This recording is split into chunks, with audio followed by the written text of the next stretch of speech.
اعوذ باللہ من الشیطان الرجیم بسم اللہ الرحمن الرحیم الحمد للہ رب العالمین الصلاة والسلام علی رسولہ الکریم وآلہ الطیبین الطاہرین المعصومین المظلومین اما بعد۔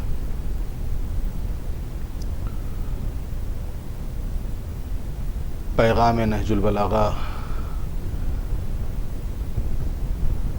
کے عنوان سے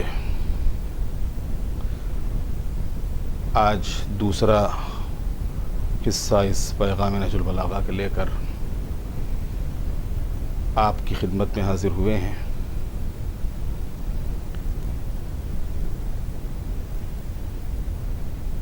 اور اس دوسرے حصے میں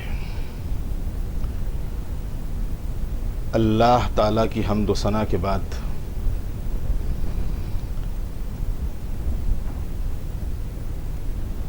امیر المومنین ارشاد فرماتے ہیں کہ اول الدین معرفتہ، دین کی اساس، دین کی بنیاد اللہ کی معرفت ہے، خدا شناسی ہے۔ وکمال معرفتہ التصدیق بہ، اور کمال معرفت اس کی تصدیق ہے، اس کا اقرار ہے۔ وکمال التصدیق بہ توحیدہ، اور کمال تصدیق اس کی وحدانیت کا اقرار ہے اور اس کی توحید ہے۔ وکمال توحیدہ الاخلاص لہ،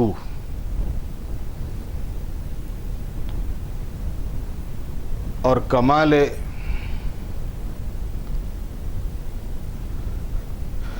توحید اخلاص ہے۔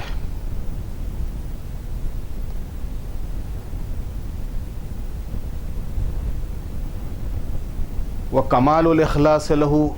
نفی الصفات عنہ، اور کمال اخلاص اس کی ذات اور صفات کو ایک جاننا ہے، جو اس کی ذات ہے وہی اس کی صفات ہیں۔ عزیزو، دین کی اصل اور اساس خدا شناسی ہے، اللہ تعالیٰ کی معرفت ہے، اللہ تعالیٰ کو پہچاننا ہے۔ دین کے لغوی معنی یعنی ڈکشنری کے لحاظ سے اطاعت، اور عرفی یا اصطلاحی معنی شریعت کے ہیں۔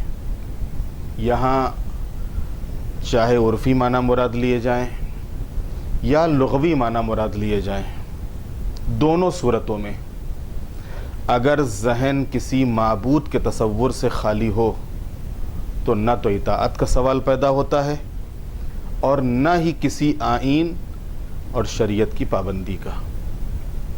کیونکہ جب کوئی منزل ہی نہیں ہے اور جب کوئی منزل کی طرف، تو پھر منزل کی طرف بڑھنے کا ہی کیا سوال پیدا ہوتا ہے، اور جب کوئی مقصد ہی پیش نظر نہ ہوگا تو اس کے لیے تگودو کرنے کا کیا مطلب ہوگا۔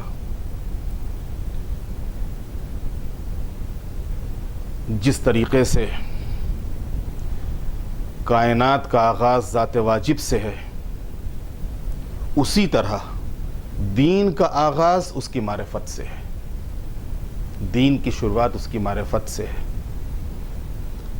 اور معرفت میں یہ باتیں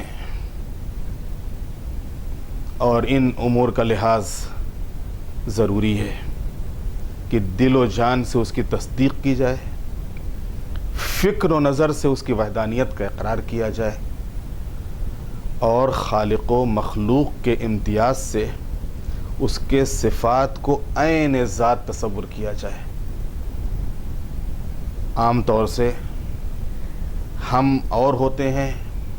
اور ہماری صفتیں اور ہوتی ہیں۔ ضروری نہیں ہے کہ اگر ہمارا نام عالم ہے تو ہم عالم ہوں ہی۔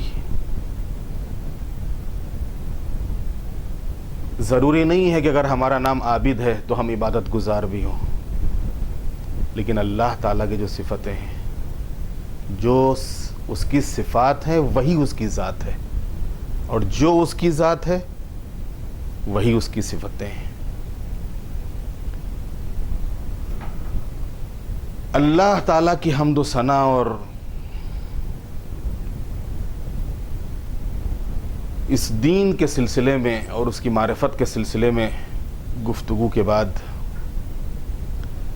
جناب آدم کی جب خلقت کا تذکرہ اسی خطبے میں جو پہلا خطبہ ہے مولا امیر المومنین نے فرمایا ہے، تو آپ فرماتے ہیں کہ اس کے بعد پروردگار نے زمین کے سخت اور نرم اور شور و شیریں حصوں سے خاک کو جمع کیا اور اسے پانی سے اس قدر بھگویا کہ بالکل خالص ہو گئی، اور پھر تری میں اس قدر گوندھا کہ لسدار بن گئی،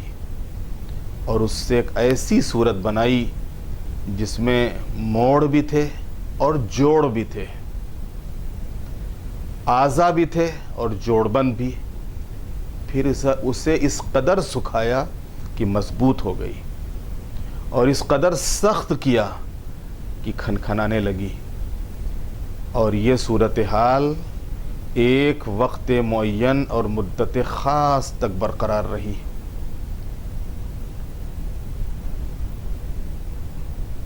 جس کے بعد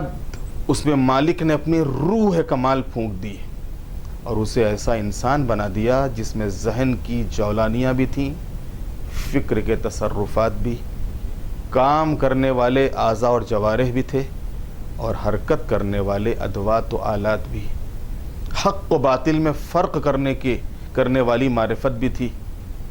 اور مختلف ذائقوں، خوشبوؤں، رنگ و روغن میں تمیز کرنے کی صلاحیت بھی۔ اسے مختلف قسم کی مٹی سے بنایا گیا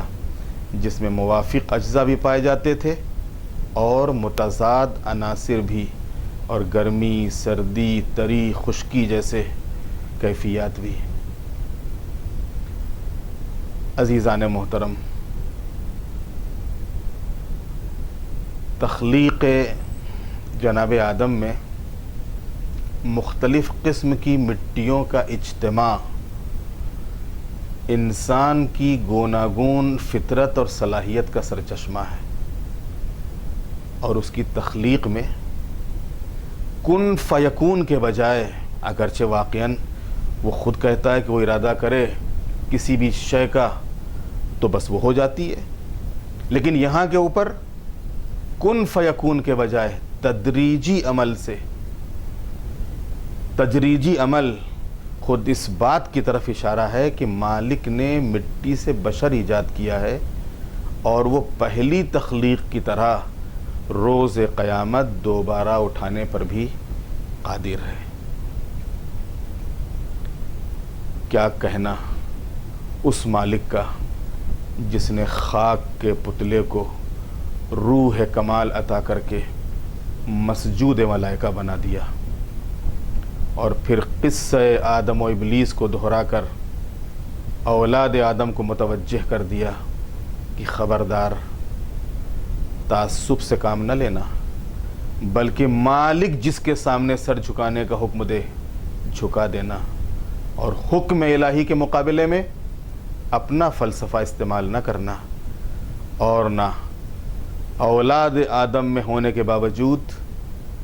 ورنہ اولاد آدم میں ہونے کے باوجود ذریت ابلیس میں شمار ہو جاؤ گے۔ انسان کی کمزوری کے سلسلے میں اتنا ہی کافی ہے کہ اسے اپنی اصل کے بارے میں اتنا بھی معلوم نہیں ہے کہ جتنا دوسری مخلوقات کے بارے میں علم ہے۔ وہ نہ اپنے مادے کی اصل سے باخبر ہے اور نہ اپنی روح کی حقیقت سے۔ مالک نے اسے متضاد عناصر سے ایسا جامع بنا دیا ہے کہ جس میں صغیر میں عالم اکبر سمایا ہوا ہے، اور بقول شخص اس میں جمادات جیسا کون و فساد، نباتات جیسا نمو، حیوان جیسی حرکت، ملائکہ جیسی اطاعت اور حیات سب پائی جاتی ہے، اور اوصاف کے اعتبار سے بھی اس میں کتے جیسی خوشامد، مکڑی جیسے تانے بانے، قنفذ جیسے اسلحے، پرندوں جیسا تحفظ، حشرات الارض جیسا تحفظ، ہرن جیسی اچھل کود، چوہے جیسی چوری، مور جیسا غرور، اونٹ جیسا کینہ، خچر جیسی شرارت، بلبل جیسا ترنم اور بچھو جیسا ڈنک، یہ سب کچھ اس کے اندر پایا جاتا ہے۔ بس آج کے اس دوسرے حصے میں یہیں تک، اور انشاءاللہ اس کے بعد پھر ہم تیسرے حصے کے ساتھ آپ کی خدمت میں حاضر ہوں گے۔ اس وقت تک کے لیے اجازت دیجیے، خدا حافظ۔